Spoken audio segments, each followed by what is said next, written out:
당초 500억 규모로 알려졌던 B&K 경남은행 횡령 사고의 횡령 금액이 무려 13년 동안 3천억에 육박한다고 금융감독원이 밝혔습니다. 이는 역대 금융권 횡령 사고 중 가장 큰 규모인데요. 경남은행의 내부 통제 기능 전반이 제대로 작동하지 않았고 자체 조사를 이유로 금융당국의 보고도 지연시켰습니다. MBC 경남 부정석 기자입니다. B&K 경남은행의 횡령 금액이 눈덩이처럼 불어났습니다. 금융감독원이 경남은행 횡령 사고 현장 검사 결과 투자금융부 직원 신살 이모 씨의 횡령 규모가 2,988억 원이라고 밝혔습니다.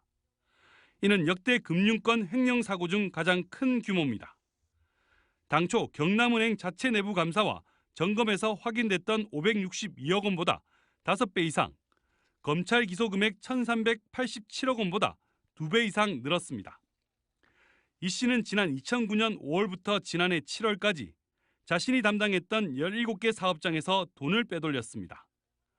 허위 대출 취급을 통한 횡령액이 1,000억 원이 넘고 횡령 사실을 덮기 위해 서류 위조 등을 통해 원리금 상환 자금을 빼돌린 게 1,900억 원으로 드러났습니다.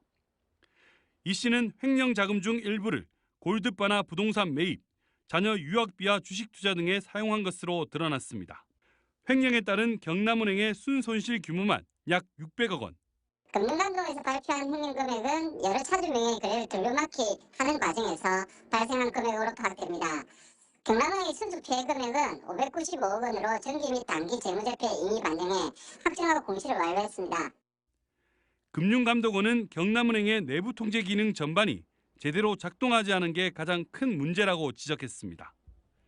B&K 금융지휘사는 자회사인 경남은행의 고위험 업무인 프로젝트 파이낸싱 대출에 대한 점검을 단 한 번도 하지 않았습니다.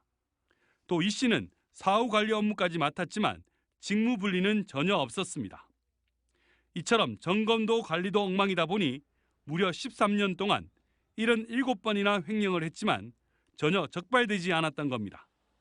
특히 B&K 금융지주와 경남은행은 사고 정황을 지난 4월 초에 알았지만 자체 조사가 필요하다며 금융당국에 보고도 지연시켰습니다.